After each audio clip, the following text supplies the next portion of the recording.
ಹಣ ನೀಡಲು ಹೋಗಿದ್ದ ದಂಪತಿಗೆ ಬೆದರಿಕೆ. ಕೇವಲ 15 ನಿಮಿಷದಲ್ಲೇ ದರೋಡೆಕೋರರ ಸೆರೆ. ಹುಳಿಮಾವು ಪೊಲೀಸರ ಕ್ಷಿಪ್ರ ಕಾರ್ಯಾಚರಣೆ.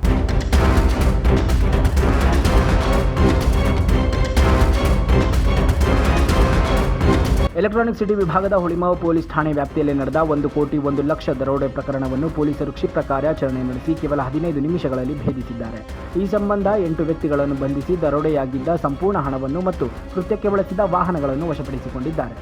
ಅಂದಹಾಗೆ ಪ್ರಕರಣದ ಬಗ್ಗೆ ನೋಡುವುದಾದರೆ, ದೂರುದಾರರಾದ ಚಾಲಕ ಅವರ ದೊಡ್ಡಪ್ಪನ ಮಗನ ಸೂಚನೆಯ ಮೇರೆಗೆ ಒಂದು ಮೊಬೈಲ್ ನಂಬರ್ ಮತ್ತು ಲೊಕೇಶನ್ಗೆ ಹಣ ಪಡೆಯಲು ಹೋಗಿದ್ದರು.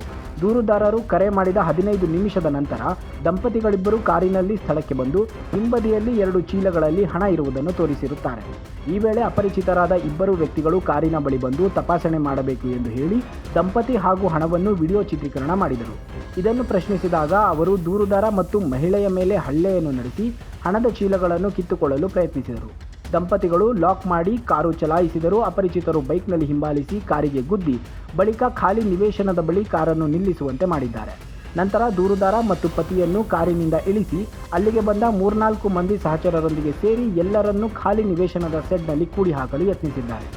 ಆರೋಪಿಗಳು ಮೊಬೈಲ್ ಕಿತ್ತುಕೊಂಡು 10 ಲಕ್ಷ ರೂಪಾಯಿ ನೀಡಿದರೆ ಬಿಡುವುದಾಗಿ ಬೆದರಿಸಿದ್ದಾರೆ. ದೂರುದಾರರು ಒಪ್ಪದಿದ್ದಾಗ ಸುಮಾರು 2 ಗಂಟೆಗಳ ಕಾಲ ಅಕ್ರಮ ಬಂಧನದಲ್ಲಿರಿಸಿಕೊಂಡು ದಂಪತಿಗಳು ಮತ್ತು ದೂರುದಾರರಿಂದ ಹಣವನ್ನು ದರೋಡೆ ಮಾಡಿದ್ದಾರೆ. ಪೊಲೀಸರು ಡಿಎಲ್ಎಫ್ ವೃತ್ತದ ಬಳಿ ಬೆಂಗಳೂರು ನಗರಾದ್ಯಂತ ಪ್ರದೇಶ ಅಧಿಪತ್ಯ ಕಾರ್ಯಾಚರಣೆಯನ್ನು ನಡೆಸುತ್ತಿದ್ದರು.